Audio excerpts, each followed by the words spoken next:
With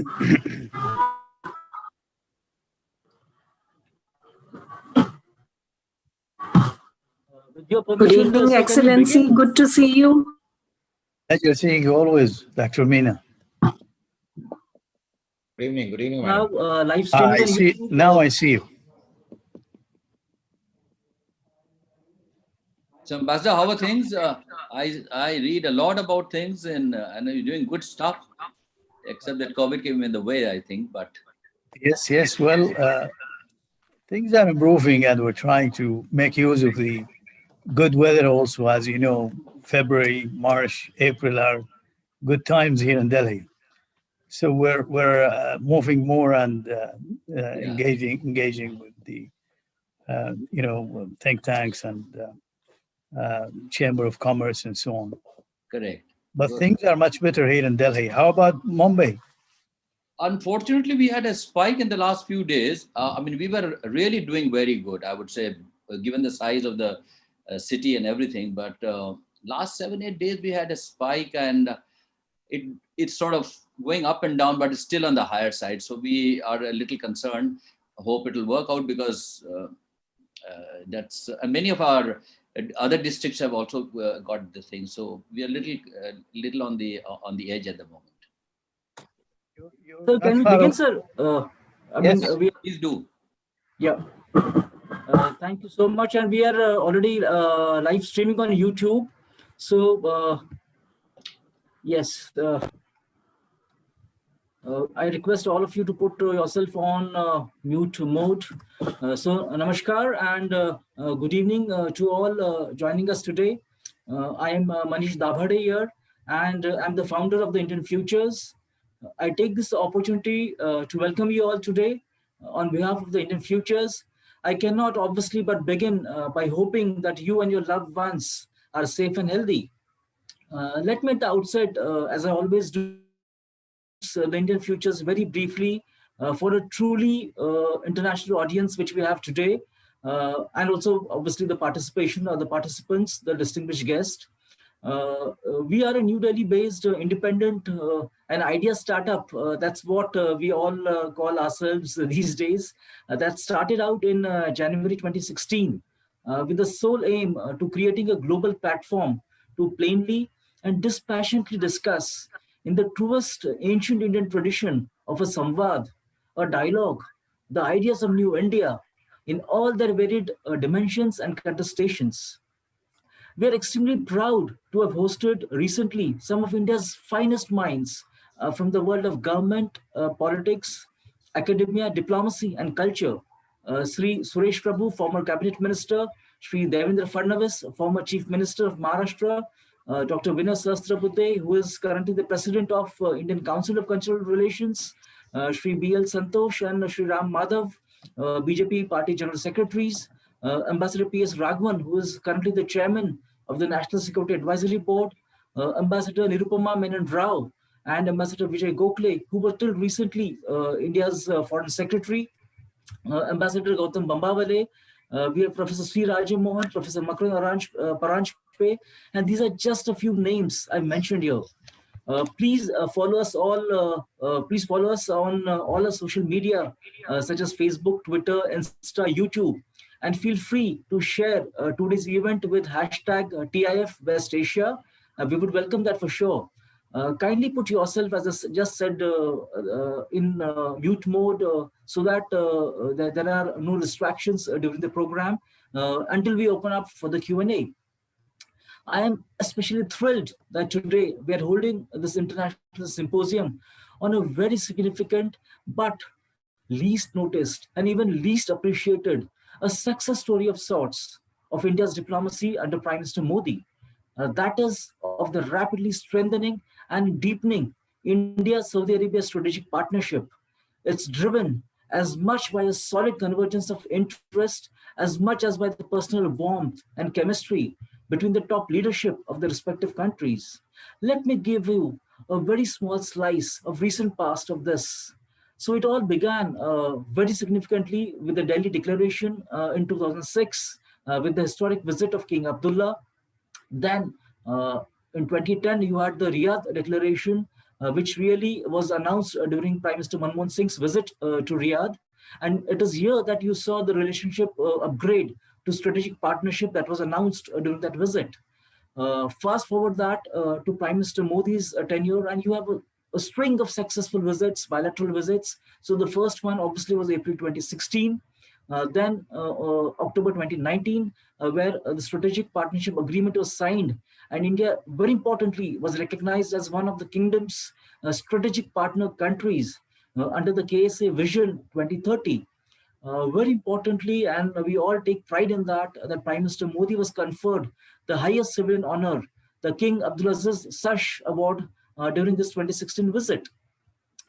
Saudi Arabia is India's fourth largest trade partner after China, US, and Japan, and a major source of energy, as India imports around 18% of its crude oil requirement and 30% of its LPG requirement from the kingdom. In financial year 2019-20, bilateral trade was valued at US $33 billion. So that's really a quantum jump in recent years. Though these facts of strategic interest are widely known and rightly a reason for celebration and a candid assessment now, we also need to go further back in earlier times and identify and build upon the historical and cultural linkages that bound our civilizations, our peoples. These are equally important sinews of diplomacy that sustain any relationship that matter in the international arena. And I'm deeply privileged and honored to have with us a truly stellar cast, a star cast of sorts, that will be taking a deep dive into the India-Saudi Arabia strategic partnership. Have we reached here? What's the road ahead? What's and how's of our cultural come historical bonds that will not just bring our governments, but also peoples together? I think that is what we are going to look at in the next 90 minutes or so. And we're extremely honored to have the keynote address delivered by His Excellency Ambassador Dr. Saud bin Mohammed Al Sati, the current Saudi ambassador to India. It's a privilege, sir, to have you with us. Thank you so much for taking time out. And in fact, in many ways, the idea of the theme of the seminar of this symposium actually came from His Excellency, who really wanted exactly all the speakers and today's deliberations to be focused also on historical and cultural linkages, which are very vibrant and which are still unrealized and which need to be tapped into very much vigorously. I'm equally honored to have for the special address His Excellency Shri Javed Ahmed Saab, who was former India's ambassador to Saudi Arabia. He is, and I'm very happy to say that he's a 1980 batch IPS officer of my home state of Maharashtra, and he has held several key positions, several sensitive assignments, including the very high-profile job as the Mumbai Police Commissioner. Great, sir, to have you with us today evening. We also have with us as distinguished guests, and they are truly distinguished in many ways. Dr. Ali Al-Karni, who joins us, he currently heads the Asian Studies Center of the Kingdom's Prince Saud Al Faisal Institute for Diplomatic Studies, run by the Ministry of Foreign Affairs. He was earlier ambassador to France from 2011 to 2015, and has held earlier very sensitive, very important diplomatic assignments in his earlier avatar. We are extremely proud and extremely privileged to have with us one of very original thinkers from Saudi Arabia, Dr. Abdulaziz Sagar. He's the founder and the chairman of the highly prestigious Gulf Research Center, which is based in Jeddah. And it's a think tank which is really, as I said, amongst the top in the kingdom. And they have, please do visit their website. They have an excellent list of publications, excellent programming they do in many ways, which really are reaching out in active ways to the larger international arena. I'm also delighted that we have with us from India, Professor Girijesh Pant, who was the Dean of the School of International Studies, JNU, where I'm a faculty. And he's also been a professor at the Center for West Asian Studies in the School of International Studies.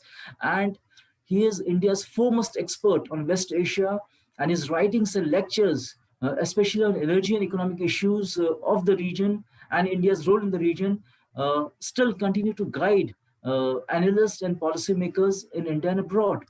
Thank you, Professor Pant, for joining us. We also will have with us Dr. Meena Singh Roy, who is a distinguished fellow at the Middle East Institute, and till very recently, was the former head of the West Asia Center of the Manohar Parrikar Institute for Defense Studies, Defense and Strategic Analyses in Delhi. Thank you, ma'am. It's really so great to have you with us. And in fact, I would say that she is actually the brainchild of the symposium. She really prodded me that, Manish, this is really what you should be doing since you are starting new. And if this is what you want to focus on, let's begin with this. So I think, thank you so much.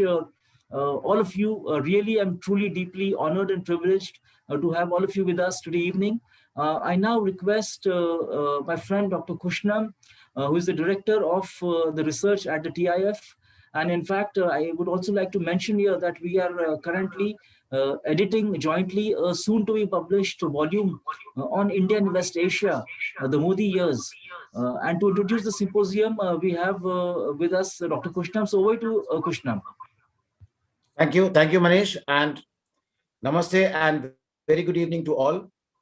I'm here with a brief outline of the theme and intent of the symposium, India-Saudi Arabia Strategic Partnership, Historical and Cultural Linkages, to ensure an informed context at the outset.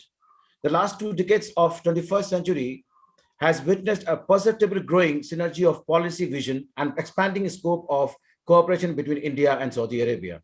The relation has gained unprecedented momentum in the recent years.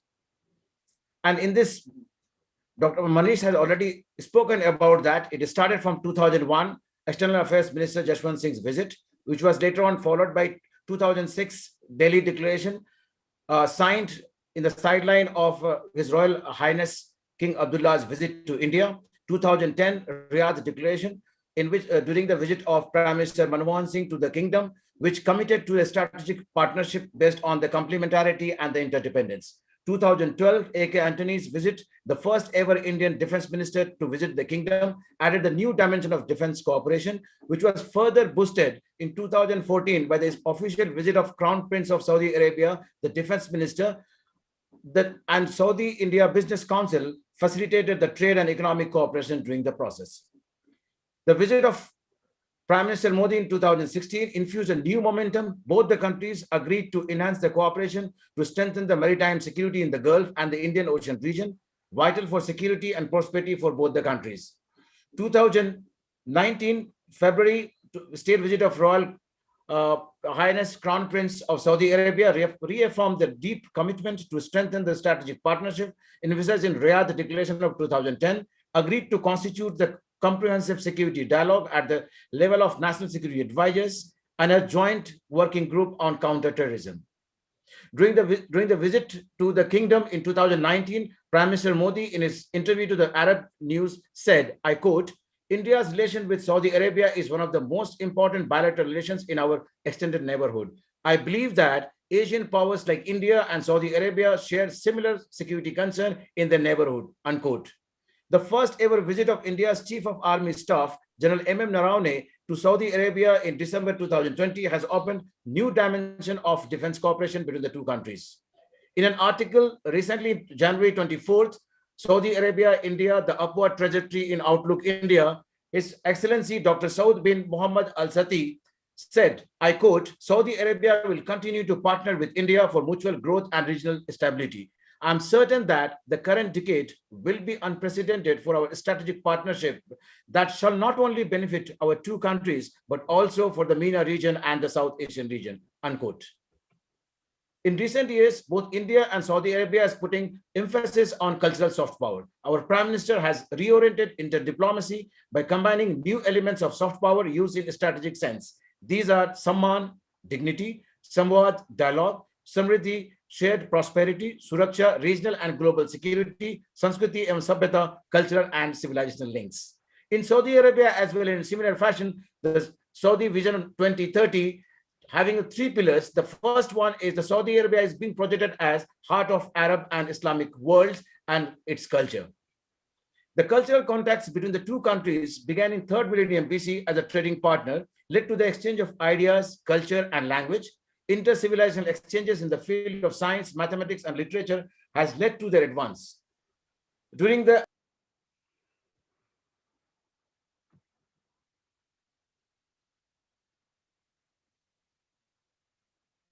Kushna, please unmute yourself. Kushna, please unmute yourself.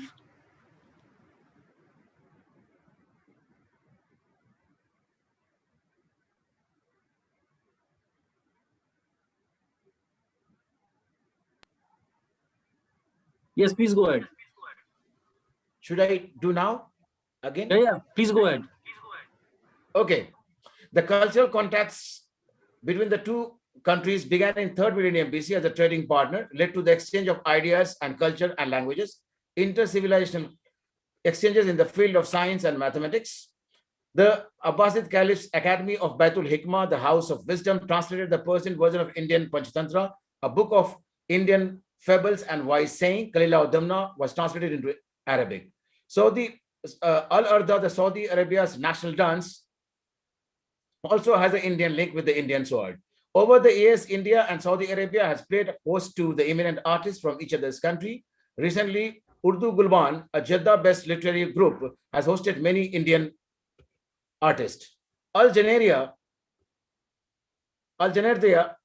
the Heritage and Cultural Festival of Saudi Arabia, organized every year by the National Guard of Saudi Arabia for 2 weeks from 1985.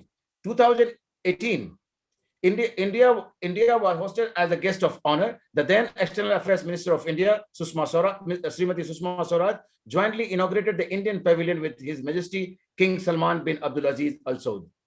Indian Embassy, to promote the Indian culture in Saudi Arabia, celebrated 550th birth anniversary of Sri Guru Nanak Jayanti and 150 years of Mahatma Gandhi. The Constitutional Day was also celebrated in 2019, in which Dr. Abdullah Al-Harabi, Saudi Surah Council member and chairman of India-Saudi Arabia Parliamentary Friendship Committee, was a guest of honor. And in this process, I would like to say that Joseph Noy, who coined and proposed the concept of soft power, says the culture is the most important of the 3 resources of soft power, other 2 being the political values and the foreign policies. Given this, between the two countries, India and Saudi Arabia, given their growing synergy and strategic cooperation for mutual security and their shared region as a power of their respective region, India in South Asia and Saudi Arabia in West Asia, the central intent of the symposium is to find the historical linkages which can be activated appropriately to ensure desired dynamism and assured course for achieving the intended mutual security and prosperity. Cultural contact to be highlighted and affirmed to put forward the upward trajectory on a firmer ground. Such relations deep into our history and culture will strengthen the commitments and the determination to face all the deviations and challenges, domestic, regional, and extra-regional. Our threads of cultural contacts can be refurbished to deepen and widen our cooperation and play complementing role for our respective national interests in reinforcing way. Historical and cultural linkages are the sure visas to our shared future of security and prosperity. Looking forward to a very enlightening session ahead. With this word, I welcome everyone here and over to Manish for taking the proceedings forward. Thank you. Jai Hind, Jai Bharat. Thank you, Thank you, Dr. Manish. Kushnam. Over to you.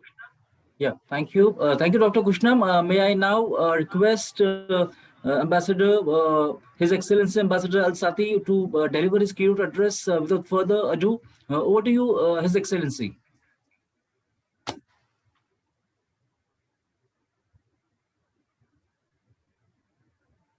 So please unmute yourself.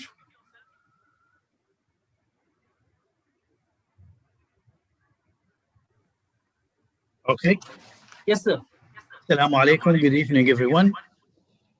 Dear distinguished participants, friends, I would like to begin by thanking Dr. Manish Dabhadi, founder of the Indian Future think tank, for organizing this event on Saudi Arabia and India's ties and historical linkages and cultural linkages, and for giving me this opportunity to share my views with you. Saudi Arabia and India's Friendship is rooted in mutual admiration of each other's culture and traditions. Our two countries have a fascinating history of intellectual exchange that has stretched over many centuries, more notably through the translation of many Indian texts in the field of arts, medicine, mathematics, and astronomy into the Arabic language. These exchanges have left an indelible mark upon our two cultures and civilizations. Centuries ago, Arab traders traveled through the monsoon winds and high seas to reach the Indian subcontinent, and this enabled the movement of people and exchange of goods, knowledge, and innovations between our two nations. These exchanges continue till date and have found mention time and again at different seminal forums. The former Prime Minister of India, Dr. Manmohan Singh, while addressing the Saudi Arabia India Business Meet in 2006, referred to the exchanges as the knowledge economy of the day. And the traders from the Arabian Peninsula who carried India's ancient mathematical science far and wide as knowledge worker of their age. In the modern times, our cultural ties have continued to grow. Saudi Arabia and India have been cultivating and encouraging such exchanges at various levels, including trade, work, and education. In 2018, we hosted India as the guest of honor at our National Heritage Festival, which was inaugurated by the custodian of the two holy mosques and attended by the then External Affairs Minister, Sushma Swaraj. As a matter of fact, Indian cinema has also found a prominent place in our daily lives. When Saudi Arabia opened its movies theaters, Gold, an Indian film on sports, was the first Bollywood movie to be ever screened. Another prominent example is that of the late Ibrahim Al-Qazi, who was a renowned theater director and drama teacher and had his root in Saudi Arabia. My intention here is to give you a glimpse of how ancient, how deep, and how multifarious friendship between Saudi Arabia and India has been. Hajj and Umrah have been important cultural enablers and facilitators as well between our two peoples. Documented stories of Hajj travels have shed light on cultural and life both in India and Saudi Arabia, showing how our rich culture have imbibed the strong values we share. India's large Muslim population has played an important role in establishing a strong people-to-people connect and cultural bonds between our two nations.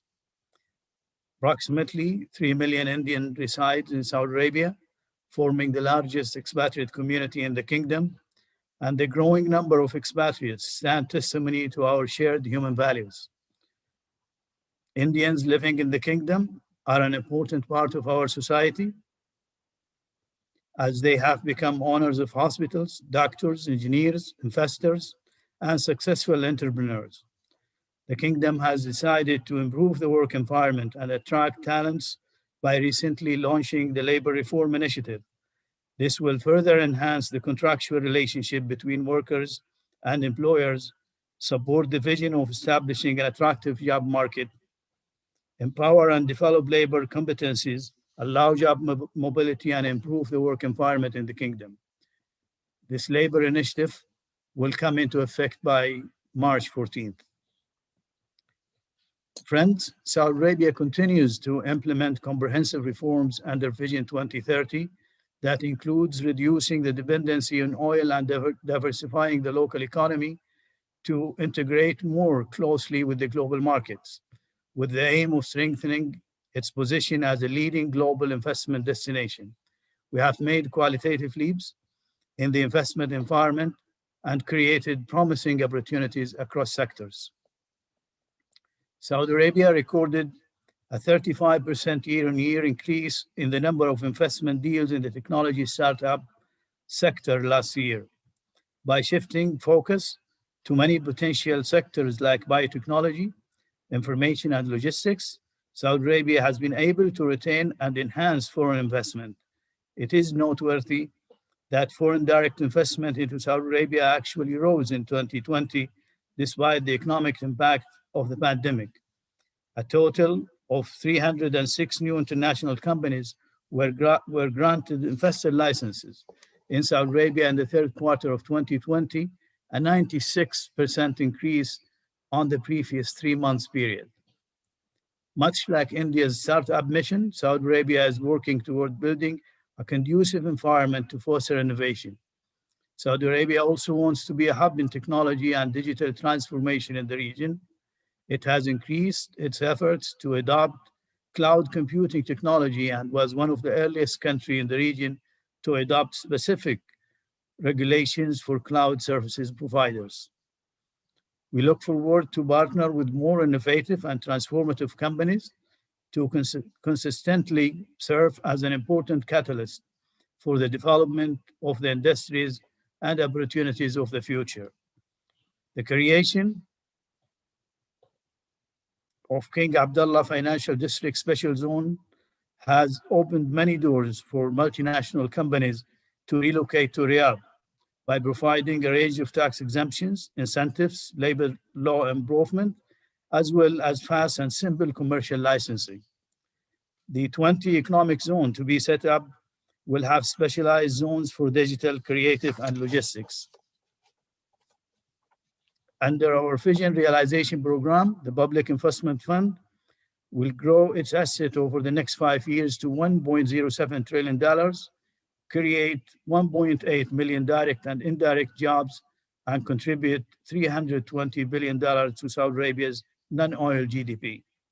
It will further invest a minimum of $40 billion annually while focusing on 13 sectors as part of its core domestic strategy, including healthcare, renewables, technology, and food and agriculture. Tourism has been described as one of the most important pillars under Vision 2030. The tourism sector in Saudi Arabia is burgeoning with economic prospect. His Royal Highness Crown Prince recently announced plan to build a zero-carbon smart city at Neom called The Lime that will have no cars, no streets, and no carbon emissions. Realizing the need to safeguard the planet and its resources, the project will preserve 95% of the nature within Neom and will be powered entirely by renewable energy. It will inhabit 1 million residents and is being hailed as the dawn of tech-based future in the kingdom. This project is in line with the kingdom's vision to ensure that tourism sector contributes up to 10% of the GDP by 2030. The kingdom launched the tourist visa in September 2019, opening its door to citizens of other countries to experience our traditions and culture. With over 21 million Indians citizens traveling abroad every year, Saudi Arabia offers an attractive destination for them to experience our culture, tradition, and rich heritage. Dear friends, although Saudi Arabia and India have completed 70 remarkable years of diplomatic relations, the last decade has been particularly noteworthy in transforming the nature of our relationship. The landmark state visit of His Royal Highness Crown Prince Mohammed bin Salman to India in February 2019 and Prime Minister Narendra Modi's visit to Riyadh in October 2019 culminated into the establishment of the Saudi-Indian Strategic Partnership Council. Our cooperation has been steadily growing in political, energy, security, defense, and economic realms. The Kingdom of Saudi Arabia sees India as a strategic partner in its pursuit of Vision 2030 goals. The Kingdom aims to be an active partner of India's march towards becoming a $5 trillion economy by 2025. Trade between Saudi Arabia and India has been on an upward trajectory in the past few years, increasing from $27 billion in 2018 to $34 billion in 2019. And presently, a major component of trade between our two countries is supply of energy, as India imports around 18% of its crude and 30% of its PG requirement from the kingdom. Last year has been exceptionally challenging because of the impact of COVID-19 pandemic, but our resolve to protect human life, sustain livelihoods, and build resilience for future has been steadfast. In the wake of the pandemic and its economic, social, and health impact, our cooperation has been more important than ever. I am certain that our strategic partnership will continue to grow as the two countries continue to work to achieve their economic goals and create opportunities for collaboration. I am also confident that we will achieve important milestones as we embark on a journey full of hope and progress. I thank you very much for listening. Thanks. Thank you, Excellency, for putting it. Yeah, I hope I'm audible. Yeah. Thank you, Excellency, for really giving us all a very fairly detailed, very comprehensive picture about how Saudi Arabia is really, there seems to be a change in many ways. And most importantly, especially in the economic arena, that you're really moving from an oil economy and towards diversifying your economy in many ways. And obviously, you pointed out about various initiatives, how Saudi Arabia was now increasingly looking to integrate in the larger global supply chains. So I think that was a very fantastic overview.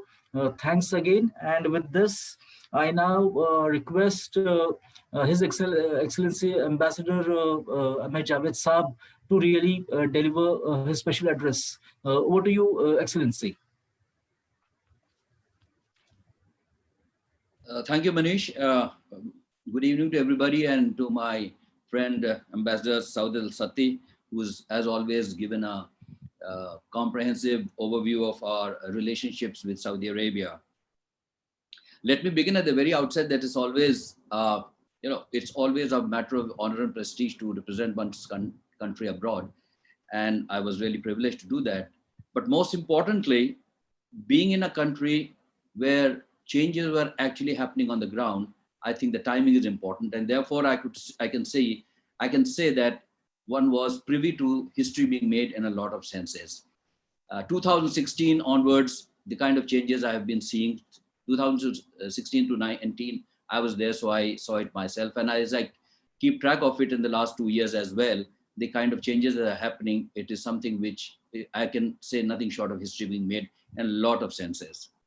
A lot of background has been given about Indo-Saudi relationships going back to centuries, so I will not sort of repeat that. But I would like to add that one of the things I did a lot in Saudi Arabia when I was there for over 3 years is to travel across the country. And as you know, Saudi Arabia is a huge country, through 2/3 the size of India, which means it's a big country. And they have got as much of diversity as we have in a lot of sense, from north to south, east to west. And more importantly, since the Indian diaspora, as was mentioned earlier, there are about 3 million Indians there. They are spread all over the kingdom. It's not that they are in blocks of big cities or something. So sometimes there were our people living in remote areas in north, as you know, somewhere on the borders of Jordan, near Neom, what is coming up now. So visiting all major, I would say I've traveled more than Ambassador Sati might have done it in Saudi Arabia. But the places I visited not only met our people, but met the local authorities. And that is where I got the feel and pulse of what is actually happening. And that, as I got to know friends there and made friends with the Saudi officialdom, one of the things I used to always say in a bit of a joke, but a bit of a jest, that the PR of Saudi Arabia has really not done their job, because the kind of picture that comes out or was coming out till recently is not what's on the ground. It is so much different and so much more positive. So traveling across gave me a sense of what exactly Saudi Arabia is all about. Most of the Indians, I would say not all, most of the Indians go to Saudi Arabia either on work, which will restrict them to Riyadh and Jeddah, or the eastern part of Dammam and maybe Jubail, or for religious purposes, which means you are just talking about Jeddah and Makkah. However, it's much more than that. And I would like to say that the impact India has had on Saudi and vice versa is visible when you go to these places. And I'd like to just quote a few examples. A lot has been said otherwise. trade was the way we opened up to Saudi and how we came in touch with the Arab world. But not only ideas, not only people to people connections, the impact we've had is, and I'll give you 2-3 small examples. For example, a lot of our languages, including, of course, Urdu, but many of you will be surprised, even our state language, Marathi, has a lot of Arabic words. And I got to a sense of it when I was in Saudi Arabia, and I used to read some of the signs on the board, traffic signs and others, which were exactly what it is in Marathi, like faqat, which means only, or tafsir. Anyway, the second thing is use of words like baida. And in Mumbai, anybody who's a Mumbaikar, if you see the old Irani restaurants, you can have baida roti, as it's called, egg and roti. Baisa is from the Arabic word. But the big impact we've had in Saudi Arabia, and I think people who are familiar with will bear me out, that rice is one of the biggest consumptions, one of the biggest users of rice in some part of the world is Saudi Arabia, because nearly $1 billion worth of it earlier, we used to export cereals to Saudi Arabia, and rice was not essentially a major part of their meal. And I think in the last few decades, I don't think, maybe 3 times a day, Ambassador Satti will bear me out, but rice is a major component. And I think the interaction with India. So the impact culturally, language-wise, culturally, of course, one of the biggest one is, of course, not only dresses. It's also, if you see in the field of culture, and I think Dr. Ibrahim Al-Qazi, who is probably the best example, coming here as he did from Qasim, which is the eastern part of Saudi Arabia. So culturally, language-wise, foods, habits, we've had a lot of connection in the past. But what is important is, where did this strategic part come in? And I feel personally that whatever had been going on, but it's only in the last decade or so, or maybe a little less, when things had started to get traction on many other areas which had never been touched upon. And that brings me to the point of at least what I've experienced personally, what I would say, privileged to be a part of it, whether it was the visit of the Prime Minister to Saudi Arabia in 2016, which opened up a whole lot of new areas. And many of them have been mentioned by my colleagues here, my friends here.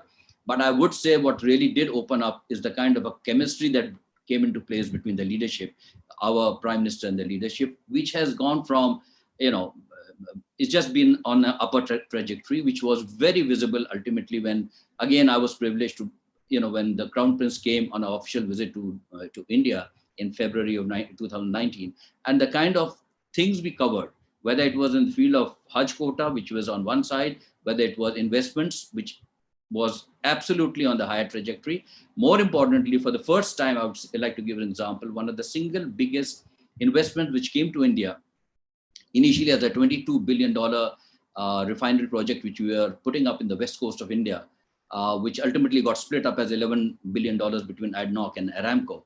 That's one single thing. In the public sector, then you have many investments in the private sector, which I'm sure all of you are aware of. But another thing that I would like to say is that the soft power that we have talked about, yoga, for example, the International Day of Yoga was publicly and officially celebrated in Riyadh by, of course, the Indian Embassy organized it in 2018, and it was a grand success. The important thing I'd like to point out here is yoga is practiced widely in Saudi Arabia, which I'm sure many people didn't know, and I didn't know it personally, I'm saying, but it used to be mostly restricted to homes and studios and all that. But the number of people who were practicing yoga in Saudi Arabia came as an eye-opener. And now I'm sure it must have spread even more. The other soft thing is tourism. Of course, tourism was another issue, but now it's on an upper trajectory in Saudi Arabia, as Ambassador Satti has said. But I saw it, that the kind of places Saudi Arabia has for tourism, as many countries of this size would have, are absolutely mind-boggling. Whether you're looking at the ancient ruins at Alula, whether you're looking at the beautiful hill station at Suda, which I think a new corporation has been set up in Saudi Arabia to develop Suda. When I went to Suda for the first time, that is in near Abha, when I left Riyadh, it was 49 degrees in Riyadh, 49 degrees. When I landed at Suda, it was 18 degrees and drizzling. And I couldn't believe I was in Saudi Arabia, because we have a picture of it, of places.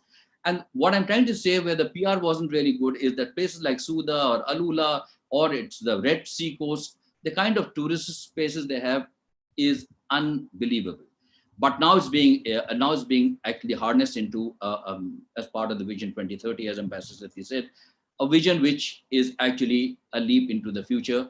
And the way it's going is going to change the entire political, social, economic, all the scenes in Saudi Arabia. The processes of work is changing. I was reading the other day, the labor laws are being changed, are being modified to cater to the requirements of the times and the times that we are in, considering the fact that Saudi Arabia has nearly 10, 11 million expats working there. So you really have a situation where these processes are also going to be fine-tuned into the process of what 2030 has been conceived of, which is it's actually a 360-degree situation. It's not just moving away from oil as an economy, but it's moving into many directions. I mean, I was very, very happy to see this young lady who is into fast car driving, which I think, it is something which is really good, because you have so much of talent. Mind you, Saudi Arabia has one of the youngest populations. It's a young nation. Like India, their population is mostly young. Percentages wise may be a little wrong, but I wouldn't be surprised. About 55 to 60% are very, very young, and they are really raring to go. This is the time, I would say, where globally, internationally, it is important for both us and them, both India and Saudi Arabia, to really, take the partnership, which of course got concretized in the concept of this strategic partnership. Mind you, this SPO has started off as a strategic partnership office, which of course has become into a council which is headed by the PM on our side and the Crown Prince on the side, is to take, because I think the role we should be playing is greater in the region and internationally. And I must say the kind of steps that have been taken in the last 4-5 years, especially with by the leadership, is very, very encouraging. We have a role to play, and we will, I'm sure, play a role in it. People to people, I don't think we really have to worry, because the kind of bonding we have, and I've seen it across Saudi Arabia, I can say across sectors and across sections, the bonding that we have, we really have a very good platform. We can only build on it. We just can't go lower than that. And finally, I would like to just say that the important thing that has really been this thing is that it has come to be realized by the leadership, by both the leaderships, that we too have a role which is much more than what was earlier, which at some point was a buyer and seller relationship, mostly because of oil and energy needs, or it was a people to people because of the diaspora that we had. But the kind of potential that we have, whether it's looking at tourism, in medical, in health, in defense, in security, it is, I think, the sky is the limit, and I'm sure we will be achieving it. I'd like to thank Manish and the all who are responsible for this symposium to have thought of me and given me this opportunity. I do hope that you will continue to do more of this. Wish you all a very good evening, and I hope all of us are healthy, safe, and cheerful. Thank you.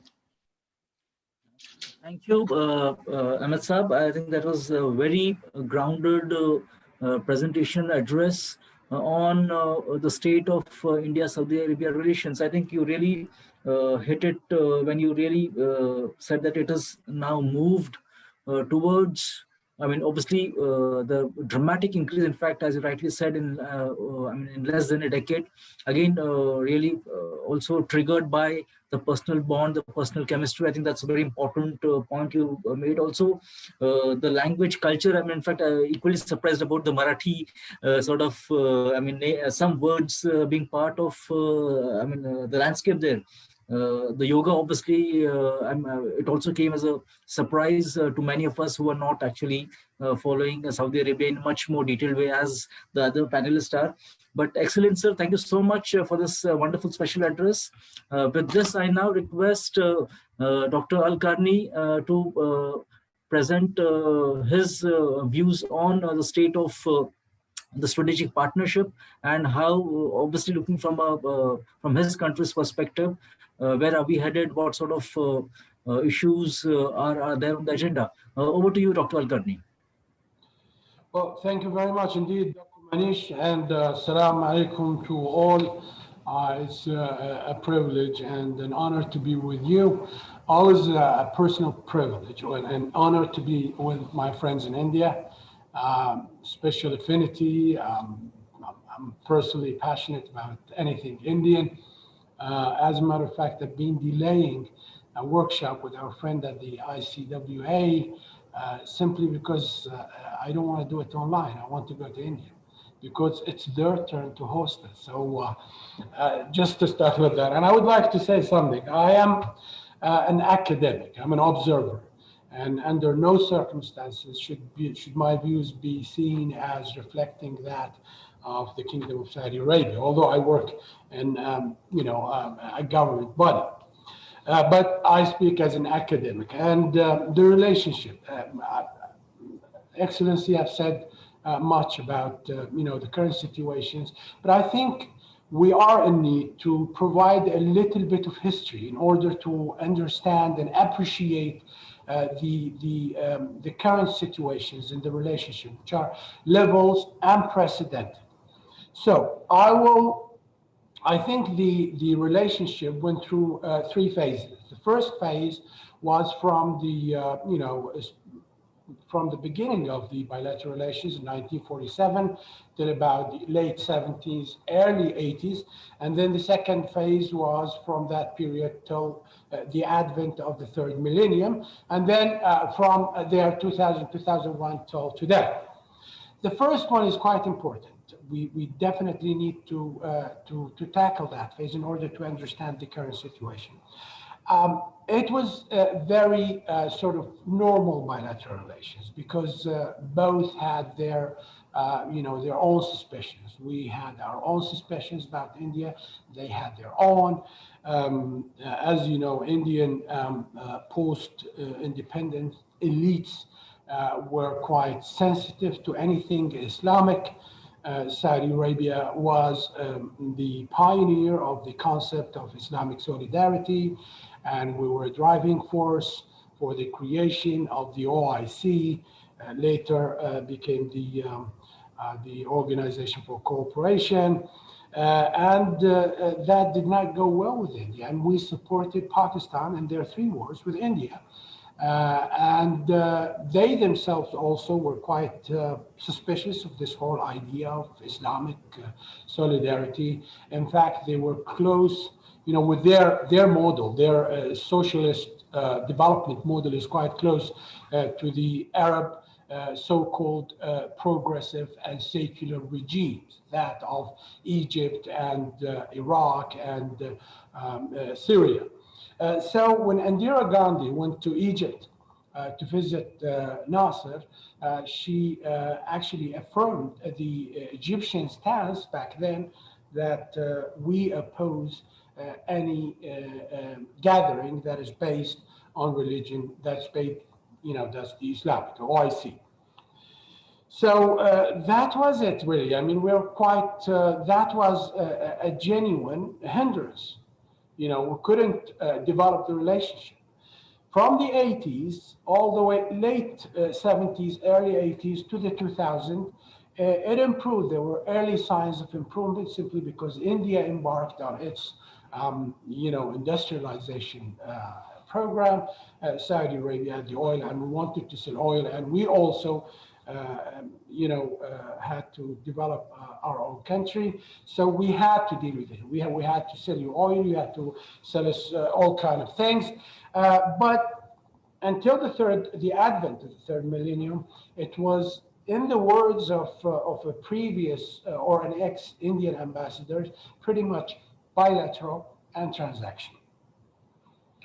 The turning point, which His Excellency Dr. Saud al-Sadi and even other speakers mentioned, was the visit. And now this is the third phase of the late custodian of the Two Holy Mosques, King Abdullah ibn Abdulaziz, in 2006. Actually, it is narrated that during the preparation phase of that visit, the Indian government came up with a list of prominent, eminent Islamic scholars that they think should have the honor to meet the late King Abdullah. And the Saudi government returned the list and said, no, we need a list of Indian prominent scholars and intellectuals, not only Muslims. That went very well, and that was a very good message. In fact, upon arrival, late King Abdullah said, I am happy to be in my second home. Those were messages were received by India, and then the Indian, there has been a mention of that, the Delhi Declaration, and then things sort of picked up, and with the Prime Minister Singh visiting Saudi Arabia 2010, and also the Riyadh Declaration, and then the other visits which you, Dr. Manish mentioned, the Crown Prince Salman back then, and then Shri Narendra Modi in 2016, and then 2019. But it was the 2019 visit of His Excellency the Prime Minister and the Crown Prince, Prince Mohammed bin Salman. These two visits were the visits that really made things happen. It was back then when the strategic partnership was signed and the council was established, and then we started really working with each other, and we managed to put an end to history. We went beyond all ideological considerations. We gave preference to political pragmatism, to strategic considerations, and we looked at each other, with the value that we have. And this is what should happen nowadays. So India ceased to look at us from, the prism of Pakistan. We ceased to look at our relationship with India through the prism or via the prism of Pakistan. And now things became extremely good between the two countries.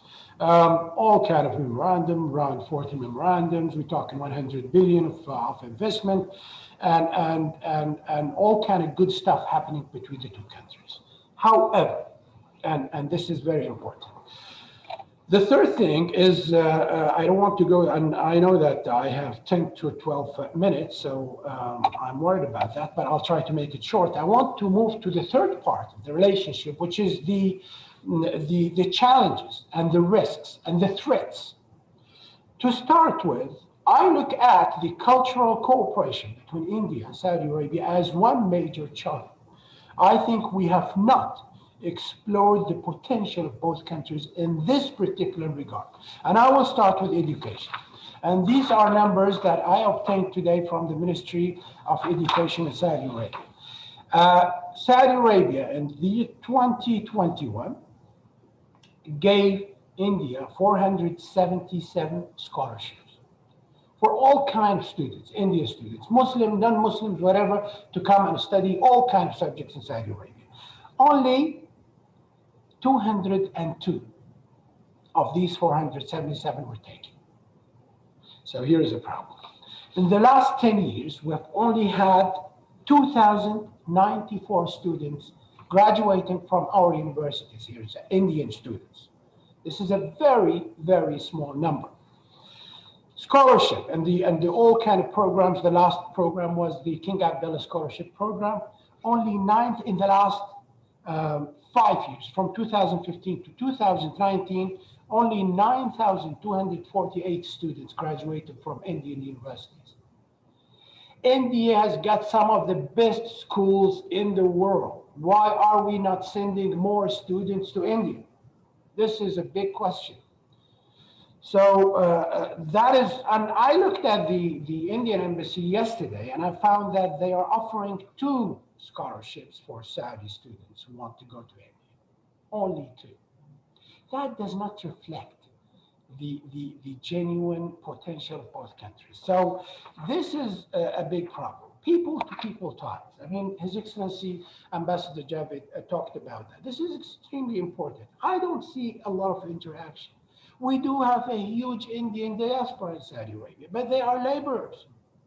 I want to see businessmen. I want to see normal tourists coming here, teachers, doctors, nurses, all kind of people. I don't know about the visa, how difficult the visa is, but the Ambassador's Excellency Dr. Said Al-Sati is here and we can address that. I don't know if it is easy for Saudis to go to India in terms of visa. We've got to remove all these barriers because people-to-people ties are extremely important. Yes, soft power. We talk about the week of yoga in Riyadh in 2018. We talk about, an exhibition or hosting India as the guest of honor at Janadriya. That is not enough. Look at the potential of both countries, India, the soft power, beautiful India, and all of that. We've got to send more Saudi people to India to see India. I've toured the world. India is a special place for me. This is the cradle of human race. So we've got to work on that. We've got to improve this side because this is a genuine barrier. Another thing, and this is probably the issue of image. And His Excellency Ambassador Javed talked about the PR and all of that. Another problem is the fact that Indian media outlets still, until today, they rely on taking their news about Saudi Arabia from Western media. That is not good. We've got to make it easy for Indian journalists to come to Saudi Arabia and to see the development, the reforms, the Vision 2030, the mega projects, the beautiful areas around here. We've got to make it easy, Your Excellency, Ambassador Sati, to allow media journalists and people concerned to come here and to take their news instead of relying on Washington Post et al. Now, I want to talk quickly about some of the other challenges, probably geostrategic. Look, we both have problem with terrorism. Now, terrorism is sponsored by non-state actors. And in our case in the region, it is sponsored by a state, unfortunately. So, India has been at the receiving end of terrorist attacks. Mumbai 2008, there have been a lot of intelligence sharing, and we've got to cooperate. But the situations in the Middle East is extremely serious. Saudi Arabia is being attacked daily by non-state militia group, terrorist groups that are sponsored by states. We're talking about Houthis. We're talking about militia groups in Iraq. We're talking about all kind of groups that are sponsored by Iran. This jeopardizes the security of the entire region. That's one issue that we've got to cooperate and tackle that. The other thing is the security of the region. It's quite turbulent region, Middle East and also the subcontinent. And both countries are not exploring their political clout and potential. India, for example, will always bring weight to any issue and gravitas. So India has got to get involved in the security of this region. And I'm going to be a little bit blunt and say, talk to Iran. You do have very good relationship with Iran. Iran is threatening in the entire region. Iran is threatening your own energy security by threatening to shut down maritime routes, Strait of Hormuz and the Bab el-Mandab in case of their militia and Houthi. This is very dangerous, not only for India and Saudi Arabia, but for the entire world. So maybe India should start using some of its political weight and clout to exercise and exert pressure on Iran. We've got to understand that the United States is showing disinterest in the region. They're not interested in this region. And both are big players. We've got to fill the gap. We've got to start talking to each other. Yes, there will remain sensitivities. India is party to some, informal political, gatherings. We're talking about, for example, the Quad. We're talking about the FOIP. We all know that it's meant to curtail the influence of China. Saudi Arabia sees the road and the Chinese Road and Belt Initiative as a potential opportunity because of our Vision 2030. So both countries have got to overcome these sensitivities and work together. I am pretty much optimistic because on terms of bilateral, I'm already 15 minutes. So Dr. Manish, I'll end up by saying that, in terms of bilateral, we're doing great. We're doing exceptionally great. But on the cultural side, we've got to do more. We've got to work more to improve that. And I finish here. I am very happy to be with you all. Thank you very much indeed. Thank you, Dr. Al-Karni. I think this was you really gave a very broad historical sweep of the partnership. And again, really was you were very candid and obviously made it very clear that it is now political pragmatism. And in some sense, moving away from ideological, core towards more and more political pragmatism. And very important, I think you really talked, which should be of concern, that what are we doing about scholarships? What are we doing about, you rightly pointed out, why are we relying more and more on the Western media for news on Saudi Arabia? I think very important, again, the question of terrorism, though there seems to be obviously a convergence of sorts, that is also in some ways a diplomatic challenge for India and Saudi Arabia, as you pointed out, in the months and years ahead. Fantastic presentation. Thank you so much. And before I hand over to Professor Grijesh Pant, to Abdulaziz Sagar, I also wish to point out that we are also joined today, and I'm extremely happy that we have with us Professor Shranti Shri Pandit, who is a professor in political science at the University of Pune. Thank you, ma'am, for joining us, for taking time out for this discussion, for the symposium. With this, I now request Dr. Sagar to make his remarks. Over to you, Dr. Sagar.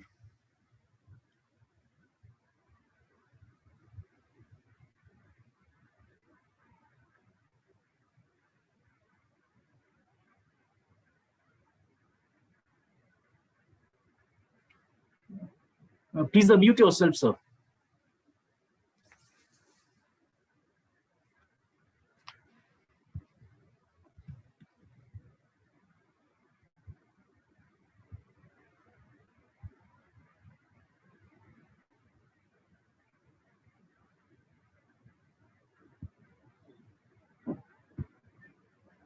Can you unmute, sir? Yeah, now it's okay. Before I was not able to do it. Well, good evening to everybody. I'm delighted to be invited to this, Dr. Manoush, and very special thanks to our Saudi ambassador with all his great activity and performance in India, and also to the former ambassador to Saudi Arabia. And I'm pleased to see Dr. Al-Karni and also my good old friend, Professor Keshishian. So it's a great pleasure to see many faces familiar with. Just a very quick remark. I think at the Gulf Research Center, more than 15 years ago, we have done a lot of research on India-Gulf relation. I think we have the most publication focusing on the Gulf and India, the GCC country and India relation.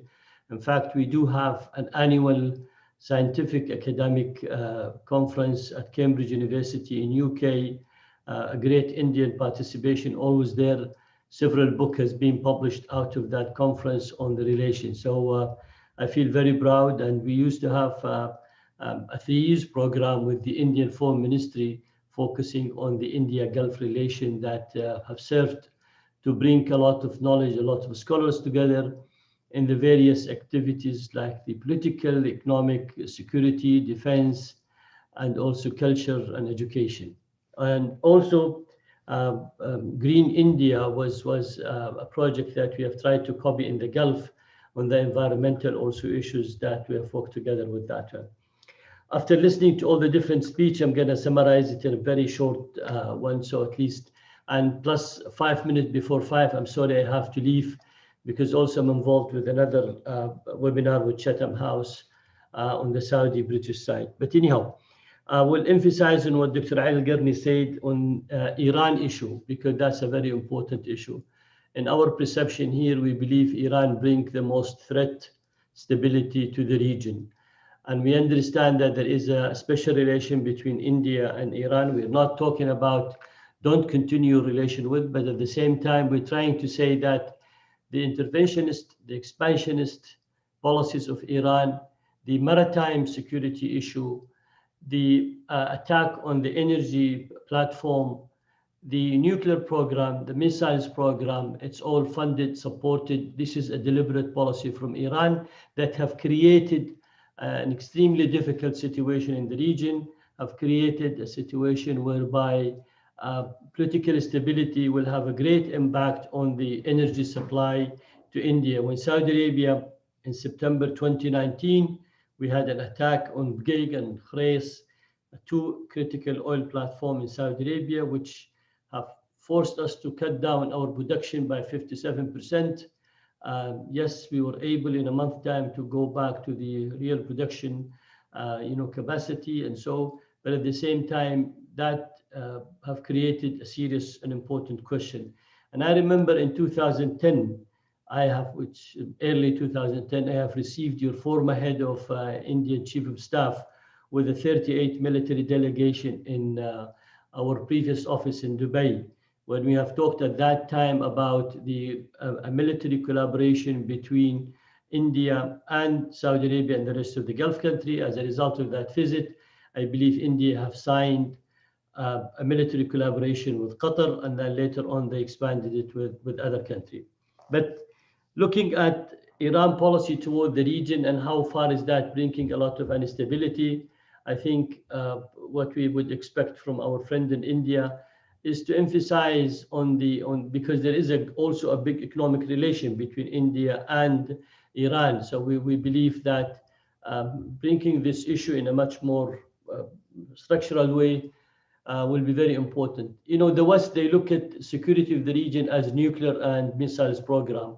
We look at it from much more holistic approach. We look at all the various issues: terrorism, interventionist, ethnicity issues, sectarianism. We look at maritime security, oil, energy security, as one block, as one complete issues that we cannot separate this from the other one. The other second issue also, which is important, is Afghanistan. We understand your concern about Pakistani presence and involvement in Afghanistan. The same concern we have about Iran involvement in Afghanistan. So I think we both would like to see a stable Afghanistan with no external intervention, with a much more political solution to be established there. Saudi Arabia no longer look at the issue of Kashmir as an Islamic subject. We look at it, it's an internal, a unilateral subject between India and Pakistan. We hope that this will, would reach to a much better, settlement and agreement between both sides. So then, we'll overcome that, and both neighbors can live in a much more peaceful time. The other question, of course, historically, we used to be concerned about India relation to Israel, and this is no longer the issue. And, that's also important. But at the same time, we would expect India to be also in full support of the two-state solution that we would like to see for our Palestinian friends and brothers there, and not to endorse any increase of settlement or increase of aggression against them, or not even reaching into a settlement, but also encourage the dialogue between the two sides. So looking at Kashmir, Israel, Afghanistan, Iran are all, key important issue. China is an important relation, and China has an extremely important relation to Pakistan and to Iran. But at the same time, I think our position is very clear. India is extremely important for us. We will continue and we will expand our economic and political security defense relationship with India. And our relation again to China still import about 32% of their energy from the Gulf, almost 17% from Saudi Arabia. So they are important economic partners, but at the same time, we will not do one on the account or the expense of the other one. We would like to maintain our good relation to that one. Plus, I think we have another added value with India, where now we can see the new alliances between Australia, India, South Korea, and Japan. And we are almost on that block together. I can see, there will be a stronger one. I was asked today by one of the journalists whether Saudi Arabia can see China or Russia a replacement to the US relation, and I said no. We don't see it as a replacement for that one. It's a two different set of relation we have in that one. But also it's extremely important to see that the relation between Saudi Arabia and India also expand. I'm not going to go through the whole historical approach. I think His Excellency the Ambassador and Dr. Ali Al-Garni and Ambassador Ahmed also went through a lot of detail in this thing. On the counter-terrorism, of course, it is an important issue. You have suffered from that, and we did suffer from that. So the intelligence sharing is extremely important. The information and training for counter-terrorism also is important. We can see a lot more on the Navy and the Coast Guard relation. And we had a project at the Gulf Research Center many years on the maritime security, where we have invited India also to be part of that one. We look at the four key issues: the counter-terrorism, counter-viruses, sharing of intelligence, safety and security of the passage of the large vessels and shipment. The other point, of course, is the perception about Saudi Arabia. And I'm very glad that the ambassador mentioned it when he said it's Saudi Arabia. It's not what you read about, it's different when you're on the ground. And I think we need to blame ourselves for not, because I always said, I was 2 weeks ago with the head of the Vision 2030 in Riyadh, Dr. Fahad Tunsi, and I said, we have a problem in under-marketing Saudi Arabia and dealing with the wrong perception. And the wrong perception, sometimes to fix it, you need to have a lot of work. You need to be much more open to media, journalists, social media, everybody, to give them a chance to see Saudi Arabia the way how it is. We don't want to paint it and different or so, but we would like people to see Saudi Arabia the way how it is and the potentiality there.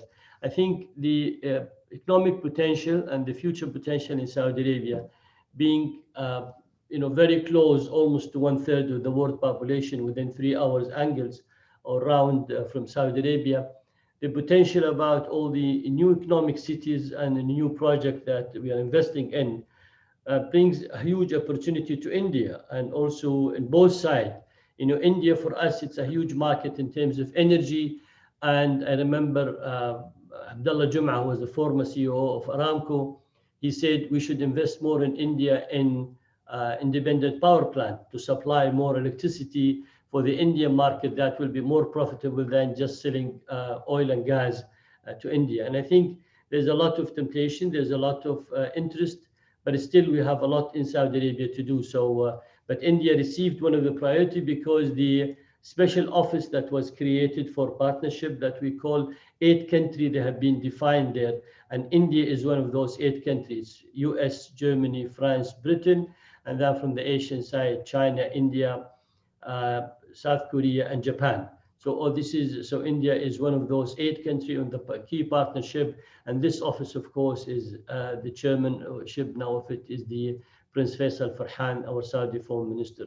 So that shows how important, how we look at India, how do we see the future on India. I think the last point I'd like to mention, that there is a very interesting collaboration on both sides on the United Nations level and on the different international organization.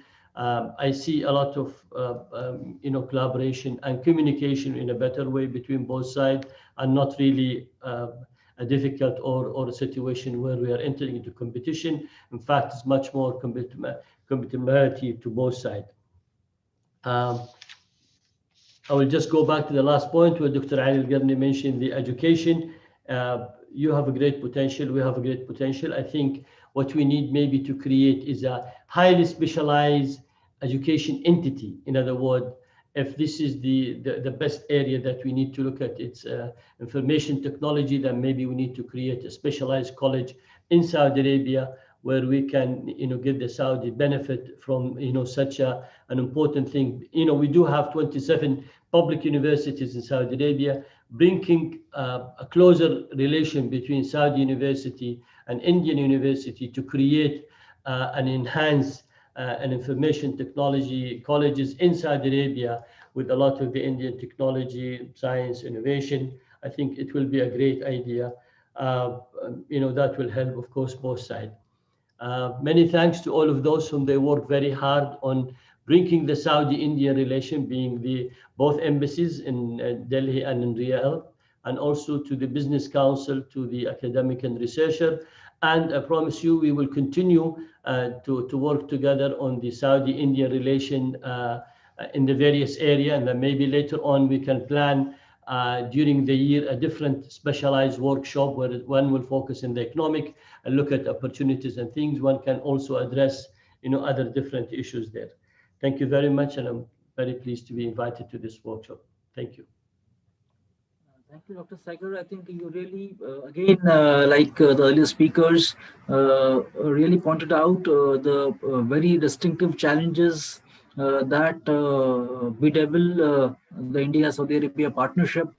So obviously you talked about Iran, Afghanistan, Israel, and even China. And again, very rightly, so important for the political leadership, diplomatic leadership to seize the initiative now, as you rightly pointed out, because of the huge economic opportunities for India and Saudi Arabia, those future, all those new cities, new development projects, and the diversification. So, I mean, there are economic synergies. I mean, the best example, obviously, which you pointed out about the IT sector, that why aren't more and more Indian universities, companies joining hands in Saudi Arabia? I think that was really pointed out the road ahead in many ways. So thank you again, Dr. Sagar. So without further ado, I now request Professor Girijesh Pant to make his presentation. Over to you, sir.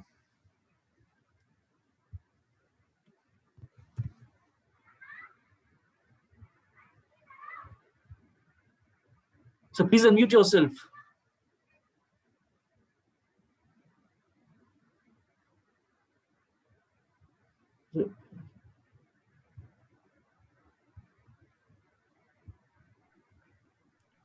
Yes, sir. Is it fine? Yes, sir. Okay. Please go ahead. Okay. Good evening to all of you. Thanks to Manish and Krishnam for organizing this a very important discussion, exchange of ideas. In fact, thanks to, I should say, Corona, that webinar has made it possible, a low-cost academic engagement with the policymaker and academicians across the globe, especially with Saudi Arabia. In between, there was a disruption because of the connectivity, so I don't know what points I've missed, but I would like to briefly touch upon the economic issues. That is what I have been told to share with you this evening. Let me start by raising a question that why the need for a strategic partnership was felt. That is the first question to be answered. After all, relationship was going on for so many years and flourishing in its own way. Why did India and Saudi Arabia felt that the time has come to go for a kind of a strategic partnership? And I will focus from the economic perspective, because I feel that economics is a very significant driver in this direction. The two things happened. One is that the Saudi Arabia is moving to the post-frontier phase of economic development, which is popularly called as a diversification. And diversification has opened many new space of economic engagement, which were otherwise not available to that. Everything which was defined around oil was not so much of interest to India, except buying of the oil. But when the economy is diversified in Saudi Arabia, many new opportunities are coming there. So that was Saudi. So Saudi needs much more global engagement, and India is one of the countries which they are looking forward. That's on Indian side, as we know that Indian economy, we are looking for some kind of what we call the targeted 5 trillion economy. Now, if we have to go for the 5 trillion economy, we have to restructure our economy, especially with the great focus on the manufacturing sector, which very critically depends upon the kind of huge investment India is looking for. And therefore, we find that India and Saudi Arabia in the post-rentier economy phase or diversification has a new complementarities have emerged, and these complementarities to be harnessed. And that became the rationale, economic rationale for giving a strategic dimension, because the strategic relationship, in my understanding, should be defined in terms of direction and time frame also. that you cannot have an open-ended strategic engagement. It has to be defined and with the purpose. Now, I will argue, lots has been talked about the kind of engagement which India has with Saudi Arabia as far as economy is concerned.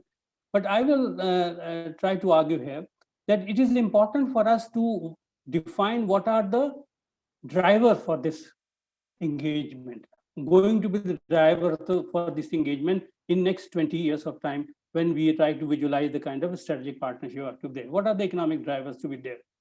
For the purpose of this evening, I would like to identify the three drivers, that is energy. Second, would like to call a kind of a youth economy. And third, I would like to say that future technology.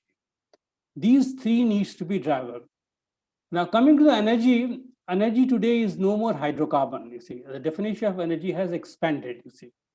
Now, in the context of hydrocarbon, we are the third largest consumer, so big market, and Saudi Arabia is a big supplier. So both as an exporter and importer of oil and gas, we have a stake that the oil market is not volatile. The volatility of the oil market is neither in interest of Saudi Arabia nor in our interest. So that is the first area, which is first compulsions, that a new understanding has to be there between the two leaderships or the two countries, that as an importer of the oil and as an exporter of oil, there has to be an engagement which safeguards our interest during the volatile period. And that is one way of looking at the hydrocarbon industry. Secondly, as we know that the engagement is no more confined to buying and selling of oil. Saudi Arabia is contributing building strategic reserves in India. Saudi Arabia also interested in buying the retail market as far as the oil is concerned. And I think we should create that stake of Saudi stake in our market, because that we have to graduate, from the just crude supply and demand kind of argument, you see. We are also aware of the fact that the Saudi Arabians are taking interest in refineries in a very big way, and that again is a movement upscaling of our economic oil and gas engagement with Saudi Arabia. But this is as far as it goes. The second thing which I would like to emphasize is the second component of the energy which is renewable energy. Now, all of you will agree with me that in the coming times, energy is going to be great disruptor, and it is going to disrupt the entire global energy order, which we have been talking of so far. The geopolitics of energy is going to be totally rewritten in the coming times. Now, in this rewriting of the geopolitics, renewable energy has a very important role to play.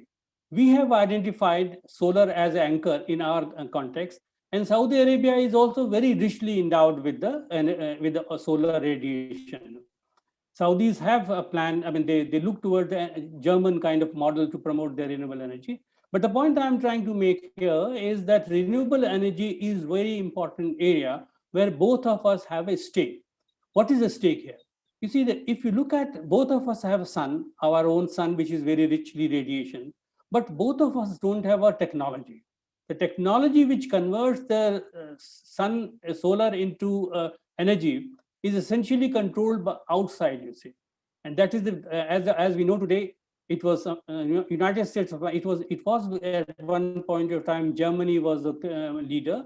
Now the Americans, and of late the Chinese are the controller of it, you see.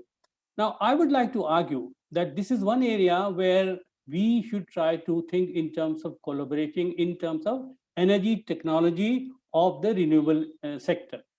Fortunately, India has taken initiative. We have a platform called International Solar Alliance, which is primarily an alliance to create a kind of technological platform, the financial platform. And we are very happy to know that the Saudi Arabia is also a partner in that project. So I would like to argue that second component of, because next 20 years time, hydrocarbon, renewables are going to play a very, very important role. One is not arguing that the oil is not going to be there, but along with the oil, we are going to have a renewable energy. But renewable energy has its own flip side, which I will not mention here at the moment. But what I'll say that therefore there is a there is an attempt, or the people are looking forward to a next source of energy, which is the hydrogen. And again, here you find a good complementarity of thinking between the Saudi leadership and the Indian leadership, because Saudi leadership is investing in a very big, huge way on hydrogen, a source of energy, and they want to make a kind of hub there. And in the recent budget, and in the Indian government has also said that they are going to have a hydrogen mission there, because the future they are looking that the future of the energy will be very hugely with the hydrogen sector. Now, here again, the question of technology becomes, because please, we have to remember this fact that the future is not with the raw material. Future lies with the technology. Whosoever able to have a technology will be dominating, whether it is a solar or whether it is a hydrogen or any other kind of energy we are talking of. So therefore, I would like to argue that the second area, the third area in the energy sector, which needs to be flagged equally as the oil is concerned, is the hydrogen. So that is the three areas as far as the energy is concerned. The second component, that key driver I mentioned here, is what I call you see, we have a young population, and so is Saudi Arabia is having a young population. Now, engaging young population into economy is challenge for both of us. We call it terms of, I'm not using the word employment, unemployment. I would like to say engaging them into the entire economic processes.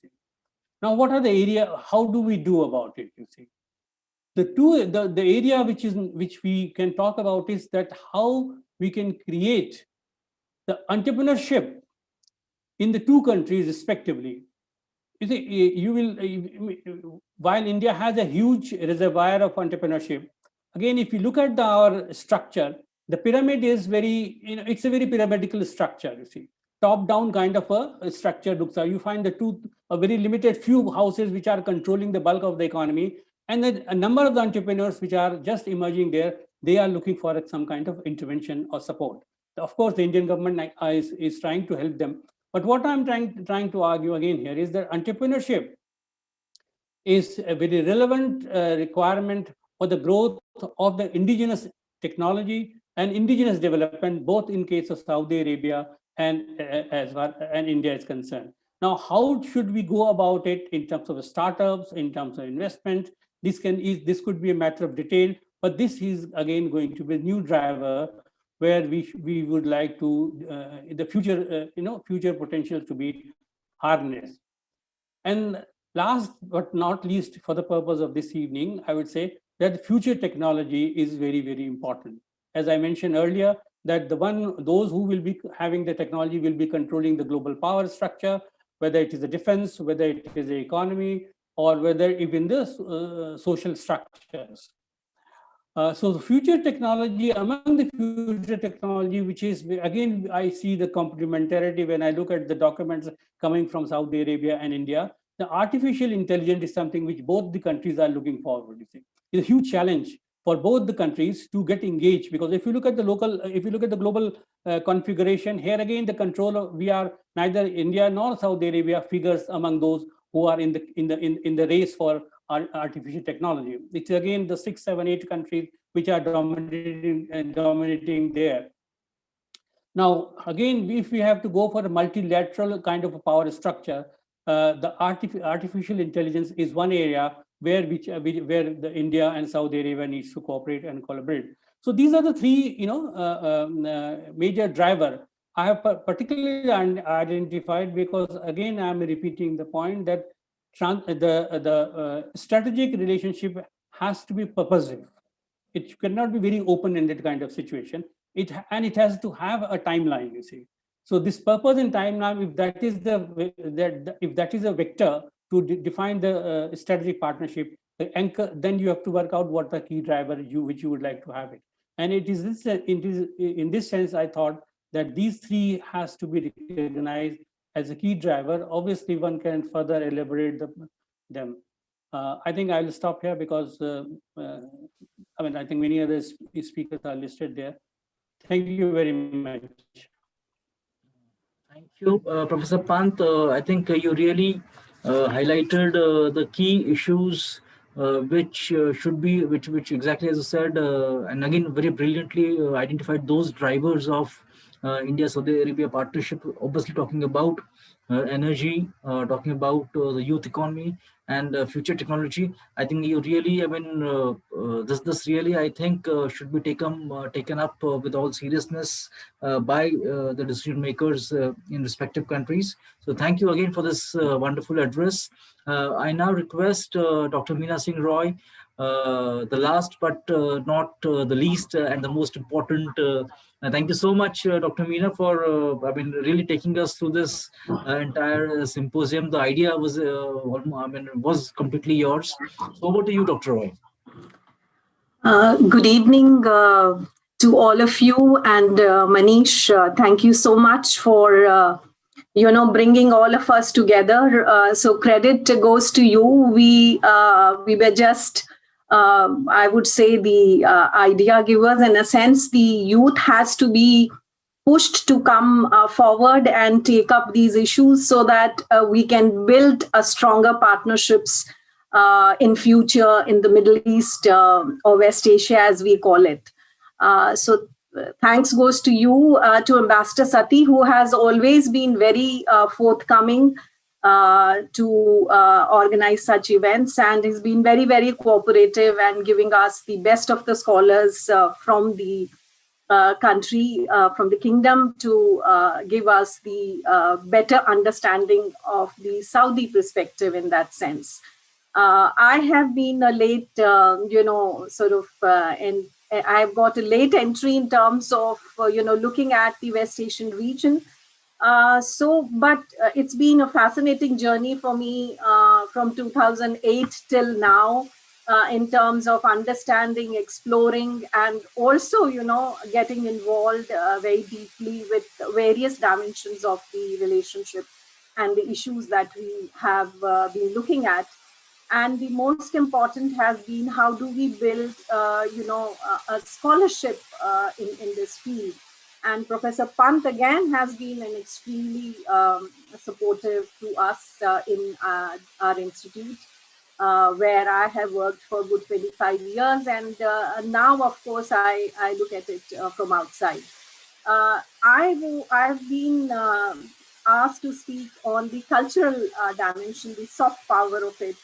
And we've heard, previous speakers covering various dimensions of the strategic partnership, the challenges. And I think very rightly, Dr. Al-Karni has pointed out those challenges and how we need to address. I'll try and address basically three questions. As to, we know we have a very unique and special partnership that has evolved over the last 10 to 15 years in a major way. The new Saudi kingdom, the way they have come up. So we have a new Saudi Arabia and the new India, which is trying to build, this special relationship based on various factors that have been talked about, the ups and downs, and how in three phases our relationship has evolved.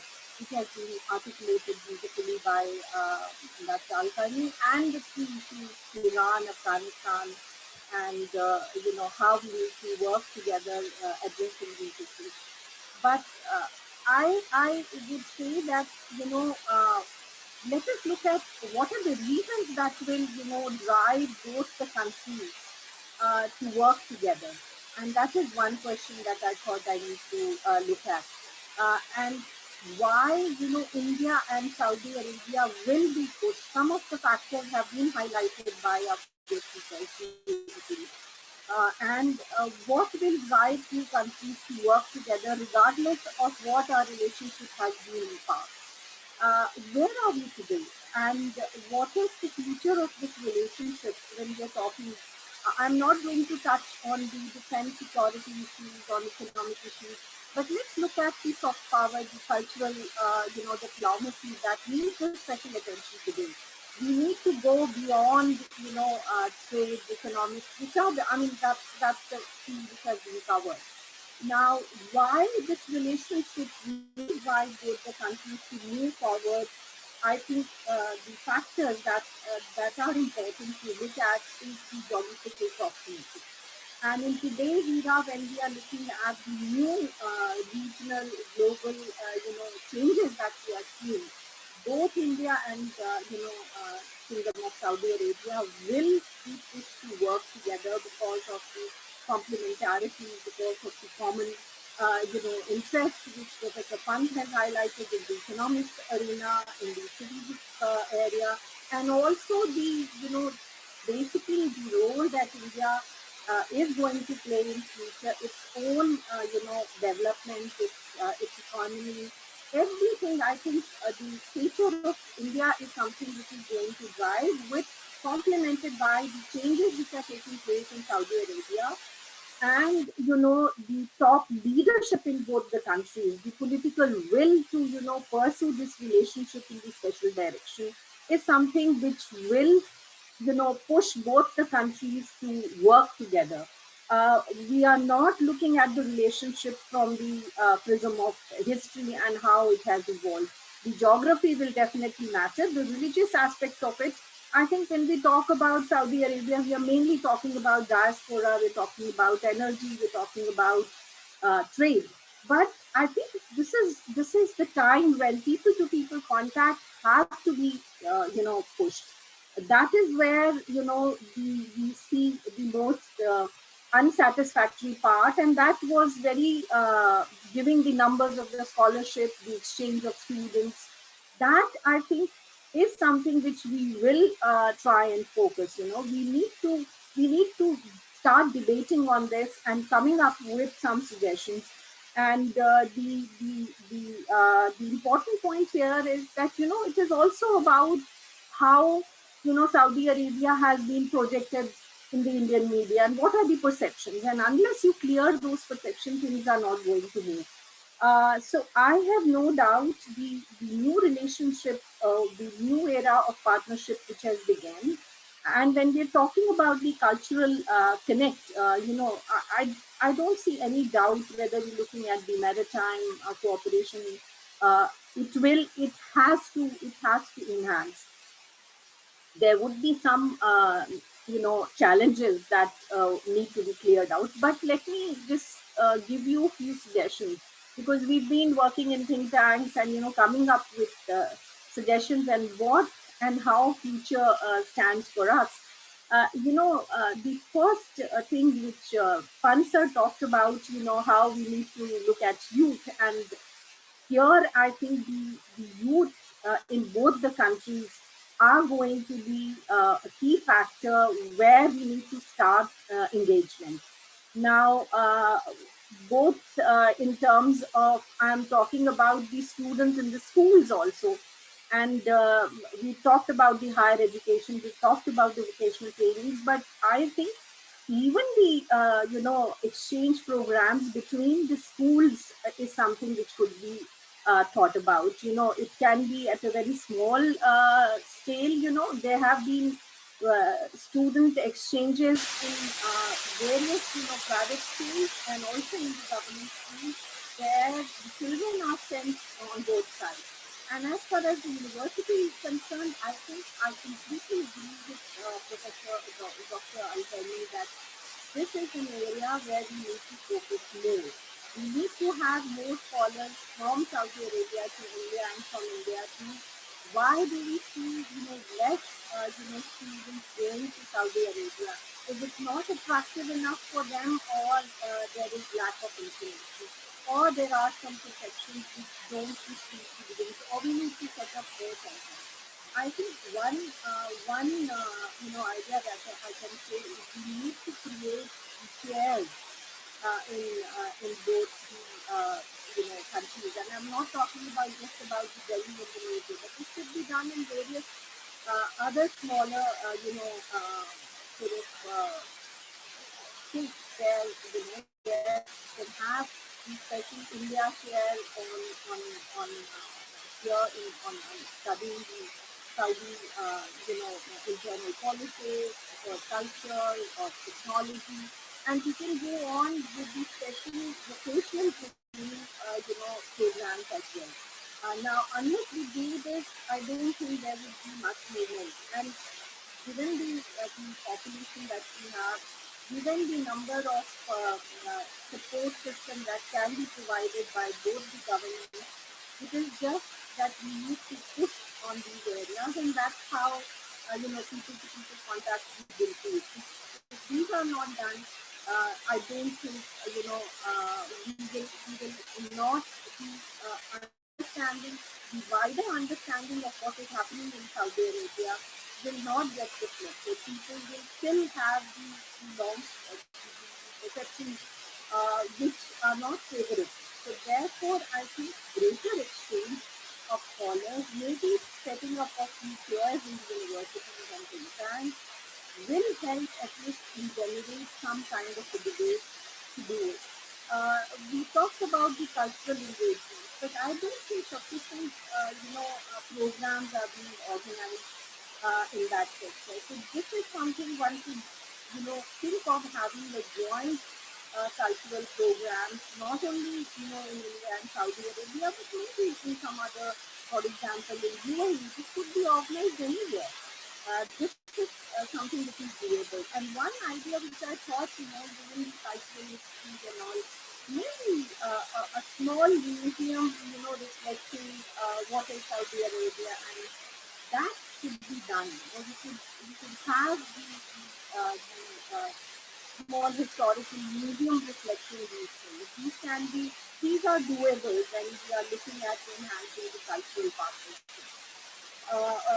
And being a woman, I would also like to say, the perception about the women and what is the role of Saudi women in that country is something which is not very clear. There are some negatives which have come, in the life in the media and otherwise have been circulated. You yourself have said that you read both about Saudi Arabia through the prism of the Western literature, through the prism of what is being told.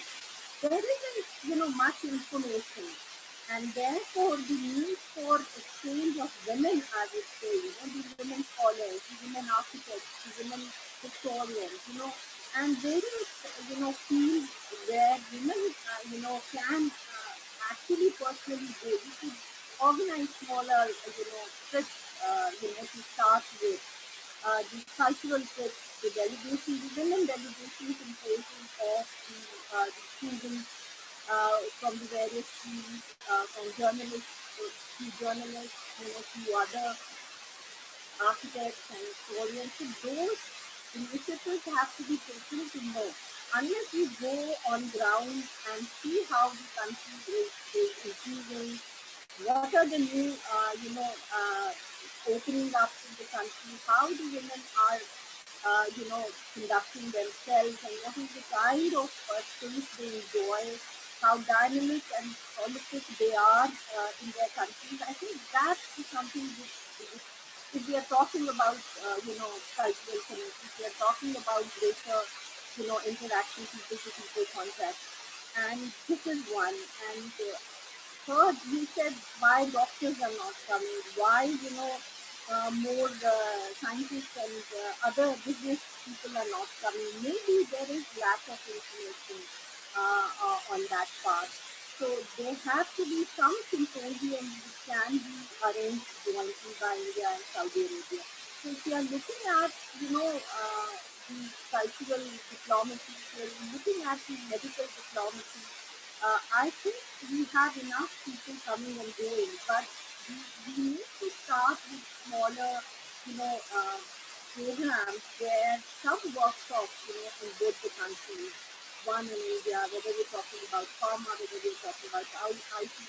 Professor Pant has talked about the AI, artificial intelligence. I think it's a huge area where, endless cooperation can be talked about, but the problem here is whether, enough effort would be taken, who would push these initiatives. Unless you have more dialogue, then one should start with one particular. If we're talking about the soft power, then greater interaction between various sections of the society are very, very important. If you don't do it, we are not going to go much ahead. We will only talk about it, but I don't think much will. When we talk about Saudi Arabia, we are either thinking about oil or food, or we are thinking about a diaspora which brings in, economic, incentives to the country, or the food things, the religious dimension of it. But we need to go beyond it. I mean, we're talking about tourism and media. I also have noted this point that there have to be radio programs, TV programs. I mean, these have to be welcomed by both the countries. And you need to have your own journalist stations in Saudi Arabia to report on the matter. If you don't do that, you don't get the right perspective. You said there are a number of fellowships which are scholarships which are offered, but people are not taking. Something similar we experienced during, our Central Asia program in Central Asian case where, the amount was not being utilized by the institutions themselves.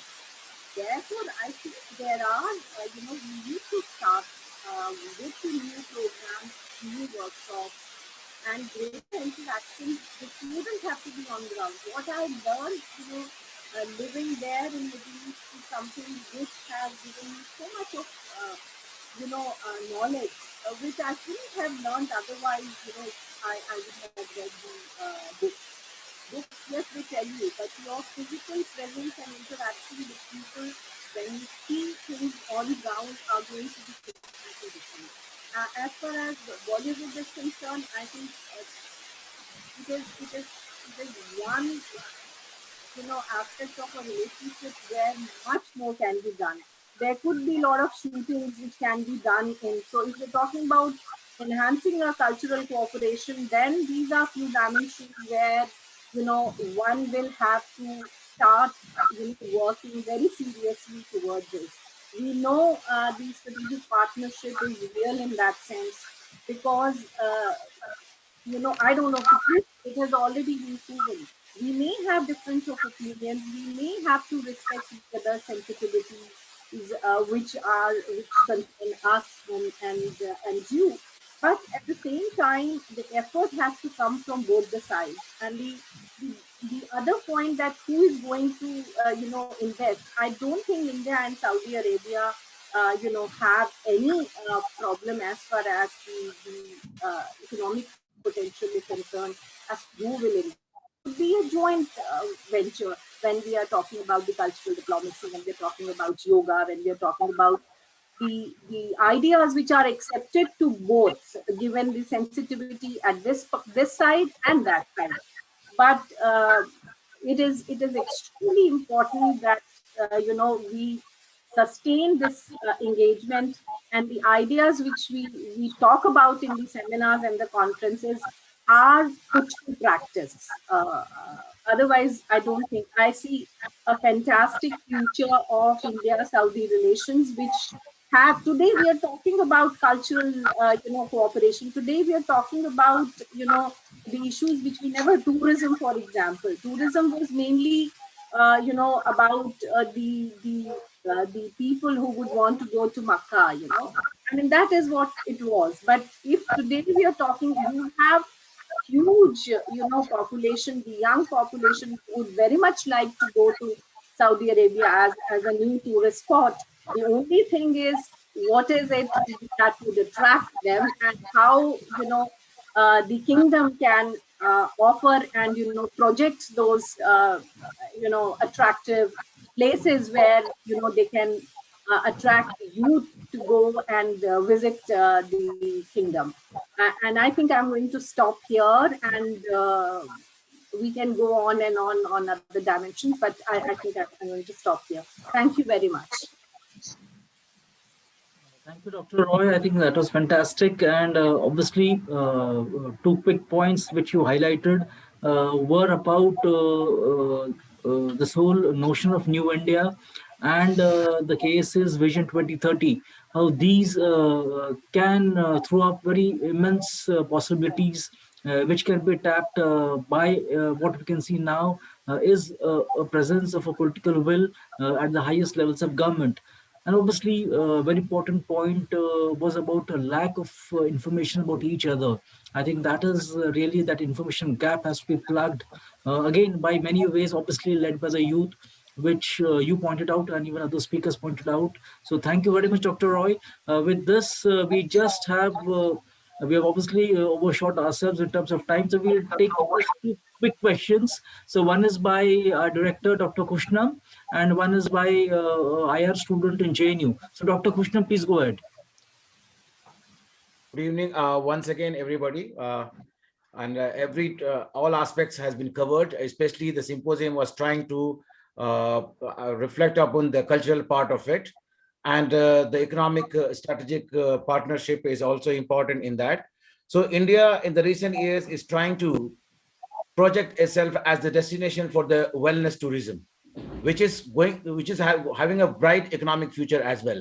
Similarly, Saudi Arabia is also trying to have regenerative tourism, especially the His Excellency Javed Ahmed sir told about it, the Red Sea seafront area. So in that they are developing many of the regenerative tourism spots. In that recently the coral bloom has been inaugurated in the Suraya Island, which is also having a lot of, and the Saudi Arabia is trying to having a vision of regional tourism hub of West Asia, and India is also trying to be the wellness tourism based on meditation, yoga, and Ayurveda. So this is the areas which will ensure the people-to-people contact as well between the two countries, and the economic future down the line, as per the visions of India and the Saudi Arabia's Vision 2030, can have a lot of synergy and reinforcing relationship. I want Dr. Ali Al-Karni to reflect on that. So what is the possibility that in this area, India and Saudi Arabia can have a bright future, and engagement, people-to-people relations also will be having improving in that way. Thank you. Thank you, Dr. Krishnan. Sir, can we combine two quick questions from students? So Shafiq, please go ahead. Good evening, everyone. I have a question from the panelists, particularly from the ambassador of Saudi Arabia. How the KSA assesses its role as a balance of power between India and Pakistan, because Pakistan is a threat to the South Asian countries' national security, especially Afghanistan and India. Pakistan is called a sponsor of terrorism, being as a wholesale market for the different terrorist organizations. On the other hand, Saudi Arabia has monopolistic influence over Pakistan in order to marginalize terrorist threats. Thank you. Yes, Aditya, please go ahead. A very brief question. Thank you, sir. My question is to His Excellency Ambassador. Sir, we have seen this India and Saudi Arabia relations growing very steadfast. My question is related to Indo-Pacific. We have seen other countries, European powers and other nations engaging in this Indo-Pacific. How do you imagine and Saudi's role in this area? Thank you. So we can begin with Dr. Ali Al-Karni.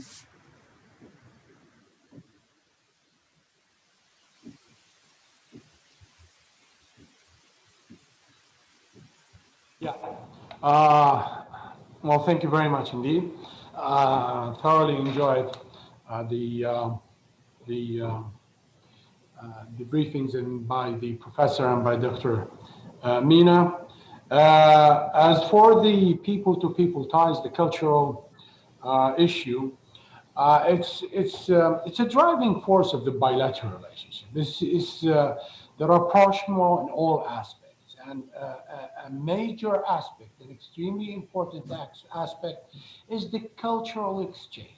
By the cultural exchange, we can improve the perceptions about each other. There are certain perceptions here in Saudi Arabia. That were made, the construct was made by the diaspora and the laborers and all of that.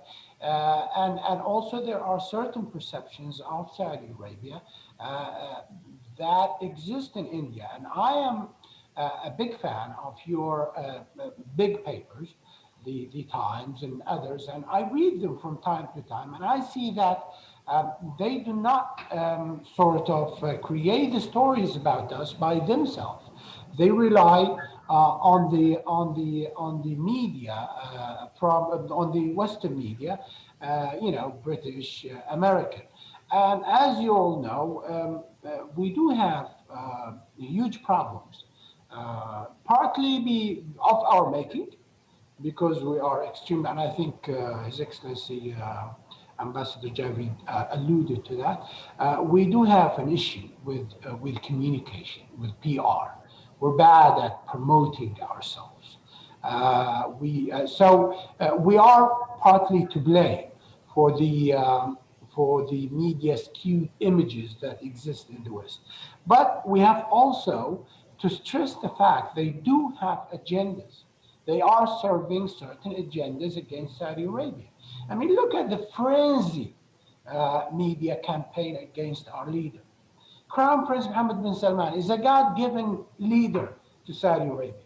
He transformed the country in a radical manner that it would have taken us decades to do that. And all of these people understand that, and they've been observing Saudi Arabia, and particularly His Excellency Ambassador Javid, he's been here. The empowerment of women, the mega project, the weaning of Saudi Arabia from the addiction of oil and the revenues. We're trying to go somewhere else. These are changes, drastic positive changes that are happening in Saudi Arabia. So the Western media agenda is really against the project itself and not against the person. I mean, Saudi Arabia, for example, the Khashoggi case. We have claimed responsibility. His Royal Highness said, yes, I am responsible because I am the leader of this country. I'm the crown prince. But if the West does have evidence, they can show it to the world. And then they came up with an extremely poor piece of paper called the poor CIA report. So perceptions are extremely important. And we've got to work on that on both sides of the country. So this is one thing. The other thing is encouraging the interactions between people themselves. We've got to remove the official obstacles, be it visa requirements, be it whatever, in order to encourage people to trade. Yes, there are considerations, all kinds of considerations. We don't want to open the door for everybody to come to Saudi Arabia. There are considerations of terrorism, there are all kinds of considerations. But we can work out a plan to encourage, for example, tourism. People are going to India for medical treatment only. Tourism is very limited. I don't know. I don't have the figure. But we're not going there by our thousands and thousands. And India is one of the most beautiful countries on the face of this earth. People have got to go there. It's the cradle of everything. India is everything. So we've got to encourage that. We want to see also, encouragement of economic startups and young entrepreneurs from both sexes, males and females, coming, huge opportunities. And then education, we've got to work on intensifying. I've just been talking to someone on the chat there who's quietly interested in scholarships, and I have directed him to the embassy. The embassy have, or whatever Saudi Arabia sends, the allocation of seats. And the embassy will be more than happy either to help or to show him where to go. So it's a shame that we offer 470 something seats and only 200 are taken. There are still seats for grabs. It's also a shame that India offers only 2 scholarships for Saudi Arabia. So we can encourage that. We can encourage working together. This public diplomacy is as important as traditional diplomacy. We've got to be active in that. So I hope I've tackled this issue. I just want to say something. Probably if His Excellency Ambassador Saudasati will allow me to tackle probably the Indo-Pacific issue. It has to do with the safety of maritime routes. And rightly so, you are part of this Quad, and you know it's very good. But you do have certain sort of concerns. But Dr. Abdulaziz bin Sagar made it clear: Saudi Arabia does value the relationship with India and does value the relationship with China, and we treat them differently. We do not mix up, like we do with your relationship with Iran. Iran is also important to you because of Afghanistan, because of other things, but also we've got to make sure that maritime routes are extremely important. It's what is the Indo-Pacific? It's all about free and open maritime routes for everybody, regardless of the Chinese dimension. But in principle, we're talking about free and open routes for everybody. You have been sending your own vessels to protect, and rightly so, the tanks that are carrying oil to India. Maybe it's about time that you join the IC, what is it, the International Maritime Construct, the newly constructed in the Gulf. It's a coalition of the willing. And India is a great power, is a power. India has clout and has political clout. So instead of protecting your own vessels, maybe you should join hands with the coalition and protect everybody's vessels and make sure that the Gulf, the Indian Ocean, and the Pacific are all free for international trade and for movement.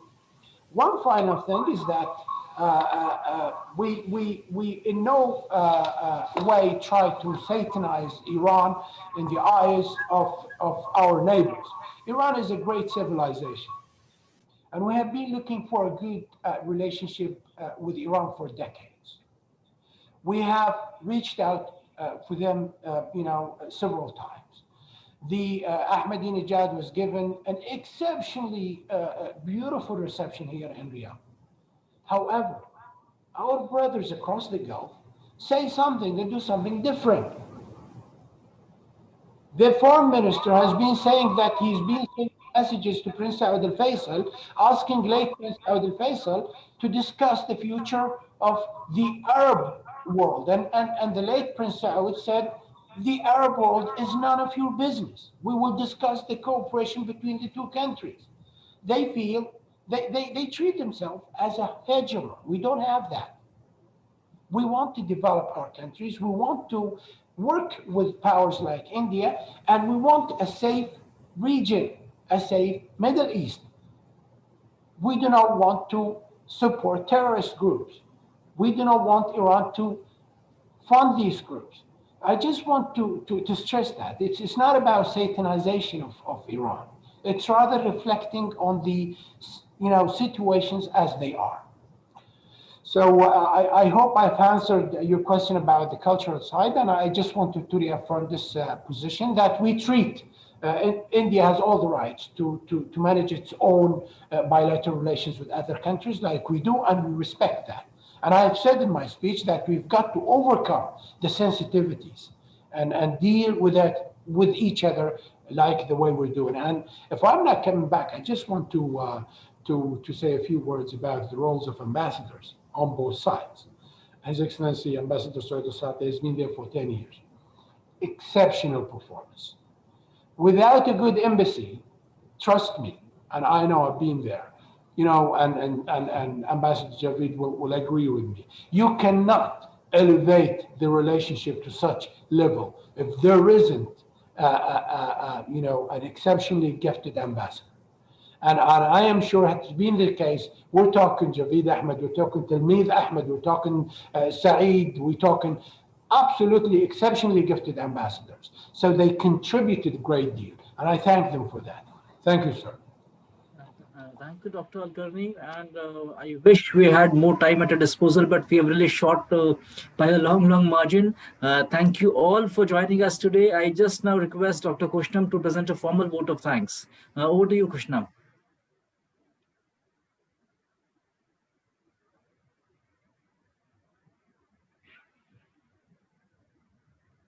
Yes, Manish. Yeah, please go ahead. Yeah, please go ahead. Yeah. Very good evening to all once again. His Excellency Saud bin Mohammed Al Sati, Ambassador of Saudi Arabia to India. His Excellency Javed Ahmed, former Ambassador of India to Saudi Arabia. Most revered and esteemed panel speaker of the symposium, Dr. Ali Al Karani, Head Asian Studies Center, Prince Saud Al Faisal Institute of Diplomatic Studies, Riyadh. Dr. Abdulaziz Sagar, Chairman, Gulf Research Center, Jeddah. Professor Grijesh Pant, former Dean of School of International Studies, JNU, New Delhi. Dr. Meena Singh Roy, Research Fellow, Manohar Parrikar Institute of Strategic Studies and Analysis. Thank you everyone on behalf of the Indian Futures. A very special thanks to the esteemed panel of speakers of the symposium for taking out your valuable time and sharing your valuable thoughts. The session has been thoroughly enlightening and enriching. It has surely set a new perspective to the Indo-Saudi relationship. It has provided a very constructive peep into our historical and cultural encounters and engagement, a very significant understanding for our shared future of security and prosperity. Thank you, all the participants and entire team of Indian Future. I stop here with my sincere thanks to one and all, with the hope of meeting soon with a new theme to enhance and deepen our engagements and relations. Thank you, everybody. Thank you. Thank you, Excellencies, for joining us. It's really an honor to have you all. Thank you. Thank you.